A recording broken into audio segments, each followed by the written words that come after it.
జగన్ గారి మీద సెటైర్లు వేస్తే ఎలా ఉంటుందేమో అని చాలామందికి ఇప్పుడు తెలిసి వస్తుందేమండి.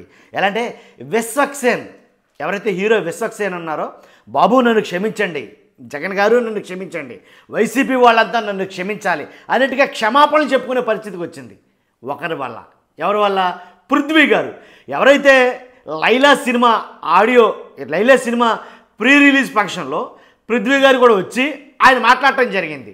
ఆయన మాట్లాడినప్పుడు ఏం మాట్లాడారంటే కనుక ఏదైతే కొన్ని మేకల గురించి, అంటే ఫస్ట్ 150 ఉండాలి, అవి కడకే 11 మిగిలాయి అనేది కనుక కొన్ని మాటలైతే ఆయన మాట్లాడటం జరిగింది ఎటకారంగా. ఇప్పుడే కాదు, గతంలో కూడా ఆయన 11 అనే టాపిక్ గతంలో కూడా తీసుకొచ్చాడు. నోటి దూల మాటలు అంటాను నేను. ఎలా అంటే తాను చెడ్డ కోతి వనమంతా చెరిచింది అన్నట్టు ఆయన నోటి దూల మాట్లాడినందుకు గాను లేనిపోయిన కర్మ ఎలా వచ్చి పడిందంటే ఇప్పుడు మిగిలిన ఆ సినిమా మొత్తానికి ఎఫెక్ట్ అయ్యింది. అందుగురించి ఆయన మాట్లాడిన మాటలకి విశ్వక్షేమ వచ్చి క్షమాపణలు చెప్తున్నాడు, బాబోయ్ నన్ను క్షమించండి అని. ఎందుకని 65,000 ట్వీట్లు హంగాను, 1, 2 కాదు. బాయ్కట్ లైలా మూవీ 65,000 ట్వీట్లు మామూలు కాదు, ఇక మోత మోగిపోయింది అనమాట. ట్విట్టర్లో ట్రెండింగ్ ఇది నిజంగాను. కాబట్టి క్షమించమని చెప్పి ఆయన అడిగాడు. అసలు ఈయన ఏం మాట్లాడాడు పృథ్వీ గారు ఒక్కసారి విందాం. పిలిపించి క్యారెక్టర్ అంటే మన అభిమన్యు సింగ్ గారు ఆపోజిట్గా మేకల సత్య అనే ఒక క్యారెక్టర్ అది. సో ఆ క్యారెక్టర్ మాకు క్లీన్ షేవ్ ఉండాలంటే, సార్ మీరు క్యారెక్టర్ ఇచ్చారు, నేనేమో తమిళ్లో విక్రమ్ గారి సినిమాలో మెయిన్ విలన్ చేస్తున్నాను, ఆ గెడ్డం అది తీసేస్తే ఎలా సార్ అంటే లేదండి ఇది వైట్ చేద్దాం అని చెప్పి ఆయన నాకు అద్భుతమైన అవకాశం ఇచ్చారు. అలాగే మా హీరో విశ్వక్సేన్ గారు కానీ, రామనారాయణ గారు కానీ, అలాగే కెమెరామెన్ గారు చాలా అద్భుతంగా చూపించారు. అభిమన్యు సింగ్ గారు అయితే దమ్కి మటుకు చాలా బాగా ఇచ్చారు. ఇంకోటి అది యాదృచ్ఛికంగా జరిగిందో ఇంకోటి జరిగిందో తెలియదు కానీ సుమగారు మేకల సత్యాన్ని పట్టరా అని చెప్పి తీసుకురమ్మంటాడు. తీసుకెళ్ళి ఒక మేకలు ఉంటాయి గ్యాప్లో, షార్ట్ గ్యాప్లో ఎన్నో ఉన్నాయరా అన్న, ఈ ఒక 70 ఏళ్ళ, ఈ ఒక 80 ఏళ్ళ, 150 ఉన్నాయి మేకలు. డైరెక్ట్గా 150 మేకలు ఉంటే లాస్ట్ సినిమా అయిపోయి ఇంకో సీన్ ఉంది, నా బాంబర్దులు రాగానే నన్ను రిలీజ్ చేస్తారు. కరెక్ట్గా లెక్కేస్తే 11 ఉన్నాయండి. ఇది ఏంటో నాకు అర్థం అవ్వాలి. విన్నారుగా, ఫస్ట్ 150 ఉన్నాయి, తర్వాత లెక్కేస్తే 11 ఉన్నాయి. ఈయన ఏం అర్థం కాలేదన్నాడు ఆయన. తీసుకురమ్మంటాడు. తీసుకెళ్ళి ఒక మేకలు ఉంటాయి గ్యాప్లో, షార్ట్ గ్యాప్లో ఎన్నో ఉన్నాయరా అన్న, ఈ ఒక 70 ఏళ్ళ, ఈ ఒక 80 ఏళ్ళ, 150 ఉన్నాయి మేకలు. డైరెక్ట్గా 150 మేకలు ఉంటే లాస్ట్ సినిమా అయిపోయి ఇంకో సీన్ ఉంది, నా బాంబర్దులు రాగానే నన్ను రిలీజ్ చేస్తారు. కరెక్ట్గా లెక్కేస్తే 11 ఉన్నాయండి. ఇది ఏంటో నాకు అర్థం అవ్వాలి.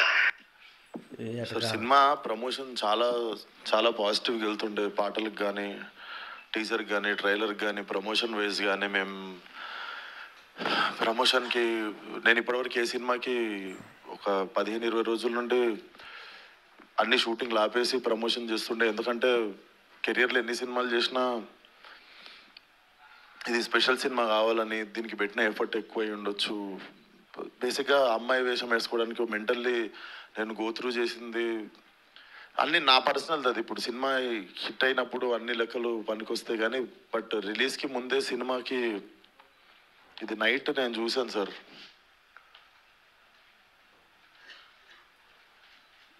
14th Feb morning Laila movie HD print link పెడతా.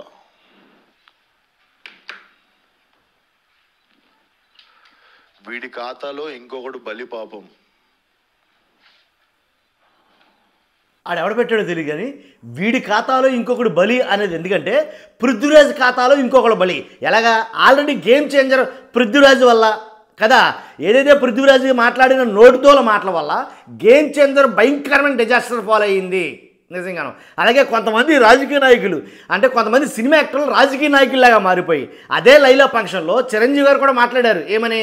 జై జనసేన ఏంటి, జై పవన్ కళ్యాణ్, ఇలాంటి మాటలు కొన్ని మాట్లాడారు. రాజకీయానికి సినిమాకి సంబంధం ఏంటండి? సినిమా వేదికల మీద రాజకీయాన్ని మాట్లాడడం ఏంటండి? కాబట్టే డిజాస్టర్ అనమాట. కొన్ని 100 కోట్లు మొత్తం గాల్లో కలిసిపోయాయి గేమ్ చేంజర్ తోటి. అలాగే ఈ సినిమాలో కూడా సేమ్ అదే పృథ్వీ అదే చిరంజీవి గారి ముందు మాట్లాడితే చిరంజీవి గారు తలకాయ కింద ఉంచుకొని నవ్వుకుంటున్నారంట. విందాం ఒకసారి. అంటే 25,000 ట్వీట్లు వేశారు అప్పటికి. 25, ఇప్పుడు 98 దాటినాయి. బాయ్స్ గెట్ రెడీ బాయ్కాట్లో ఎలా అంటే నాకు అర్థం కావట్లేదు సార్. వీడి ఖాతాలో ఇంకోటి బలి అంటే ఖాతాలో బలి ఎందుకు కావాలి సార్? నేను అంటే మేము ఒక సినిమా తీసినప్పుడు 100 మందిలో ఒకడు తప్పు చేస్తే 99 మందిని మనము ఎలిమినేట్ చేసేద్దామా? చెయ్యాలి. నేను అంటాను ఖచ్చితంగా వీడి ఖాతాలు ఇంకొకటి బలి అంటే హీరో గారికి బాధ కలుగుతుంది. కానీ వాస్తవానికి మీరు తీసుకొచ్చే ఆ స్టేజ్ మీదకి మాట్లాడేవాడు ఎవడొచ్చినా సరే వాడికి చెప్పాలి, ఇన్స్ట్రక్షన్స్ ఇవ్వాలి, వాడికి సీరియస్ వార్నింగ్లు ఇవ్వాలి. రే అబ్బాయి, ఇది సినిమా ఇండస్ట్రీలో జరుగుతున్న ప్రీ రిలీజ్ వేడుక, ఇక్కడ ఇది మాత్రమే మాట్లాడాలి, సినిమాకి సంబంధించిన మాత్రం మాట్లాడాలి, పొలిటికల్గా పాలిటిక్స్ గురించి మాట్లాడడానికి ఇది వేదిక కాదు అని సీరియస్ వార్నింగ్ ఇచ్చి పైకి ఎక్కించాలా. ఒకసారి ఇలా జరిగితే కానీ తర్వాత బుద్ధి రాదు అంటాను నేను. ఖచ్చితంగా గేమ్ చేంజర్ తోటి మ్యాక్సిమం అంతా సెట్ అయ్యారు అని అనుకునే టైంలో మరలా అదే పృథ్వీ మాట్లాడటంతో అసలు నన్ను అడిగితే ఆడి ఈయన్ని బాయ్కట్ కాదు, డైరెక్ట్గా పృథ్వీరాజ్ బాయ్కట్ అనాలా. అసలు ఎవడంటాడో తెలియదు. కానీ ఒకసారి విన్నా మిగిలిన కూడాను. అంటే నాకు ఒక రకంగా కూడా అనిపించేది ఏంటంటే, అంటే సినిమా వాళ్ళు అంటే ఒక టైంకి చాలా ఈజీ టార్గెట్ అయిపోతామా, అలా తీసి పాడేసి అంత అంటే చాలా చులకన అయిపోతామా, సంబంధం లేనిది వచ్చి అంటేసుకుంటుంది మాకు, దానికి మేము సమాధానం చెప్తుంటాము. ఆ వ్యక్తి అది మాట్లాడినప్పుడు ఆ వ్యక్తి అనుభవం అంత ఉండదు సార్. నా వయసు నాది 29, 30 వస్తే మార్చి వస్తే ఆ వ్యక్తి అది మాట్లాడుతున్నప్పుడు నేను కానీ ప్రొడ్యూసర్ గారు కానీ చిరంజీవి గారు వస్తున్నారంటే రిసీవ్ చేసుకోవడానికి బయటికి వెళ్ళాము, తిరిగి వచ్చాము, ఈవెంట్ అయిపోయింది. ఇంటికి వెళ్ళేదాకా మాకు తెలియదు ఈ వ్యక్తి స్టేజ్ మీద ఏం మాట్లాడాడు. అండ్ మేము సినిమాలో అలాంటి సీన్ ఏం పెట్టలేదు. అతను లోపల వేసినప్పుడు ఎన్ని గొర్రెలు ఉంటాయో అతను సినిమా లాస్ట్ దాకా కూడా అన్నీ గొర్రెలు ఉంటాయి. అండ్ మాకు అతను మాట్లాడిన దానికి సినిమాకి వీటికి ఏం సంబంధం లేదు. మీరు అతని మీద కోపం మా సినిమా మీద చూపించడము, ముఖ్యంగా చాలామంది కష్టపడ్డాం సార్ ఈ సినిమాకి. అట్లా సినిమా రాకముందే చంపేయకండి.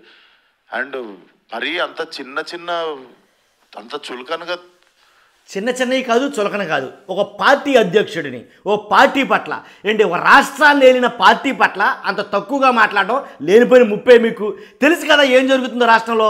రాజకీయానికి సినిమాలకి ముడి పెడుతున్నారు, రాజకీయాలు మాట్లాడొద్దని తెలిసినప్పుడు వాళ్ళకి మీరు ఇన్స్ట్రక్షన్స్ ఇవ్వాలి కదా.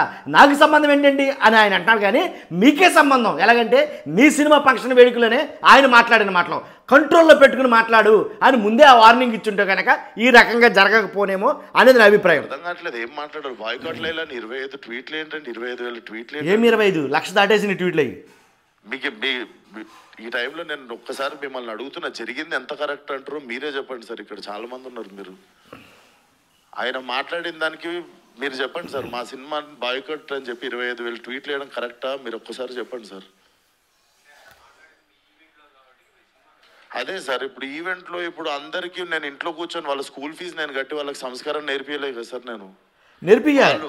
వాళ్ళు ఏం మాట్లాడతారు అనేది మన కంట్రోల్లో ఉండదు కదా సార్. వాళ్ళకి సంస్కారం నేర్పియాలంటే ఇలాంటి వాడికి నేర్పించాల్సిందే అని అంటాను నేను ఖచ్చితంగా.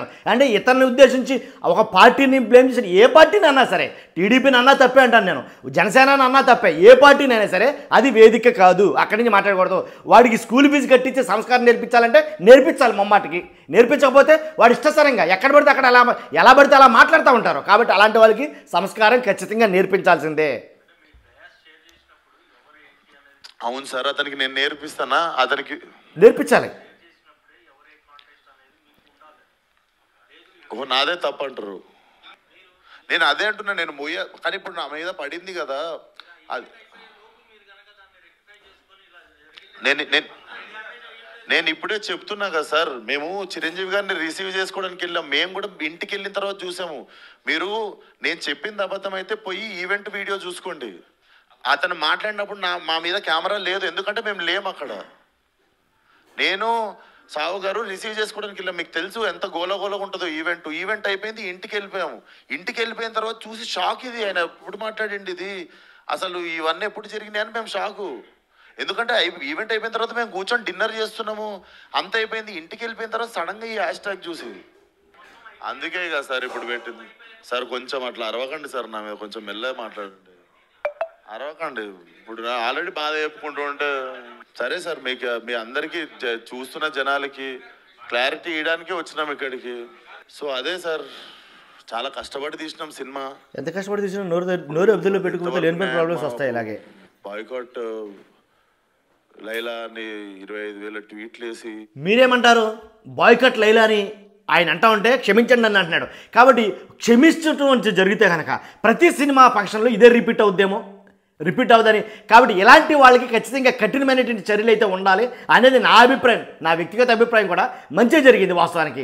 ఒక సినిమా 2 సినిమాలకి ఇలా జరిగితే 3వ సినిమాలు ఎవడో నోరెత్తాడు అలాగా అని నేను ఘంటాపదంగా చెప్తాను. ఈ విషయాన్ని మాత్రం మీ అభిప్రాయం ఏంటో ఖచ్చితంగా కామెంట్ రూపంలో తెలియజేయండి. ఫస్ట్ లైక్ చేయండి. ఇలాంటి ఇన్ఫర్మేషన్ ఖచ్చితంగా అందరూ చేయాలి. ఇది మీ బాధ్యత. లైక్ చేయండి. Thank you very much.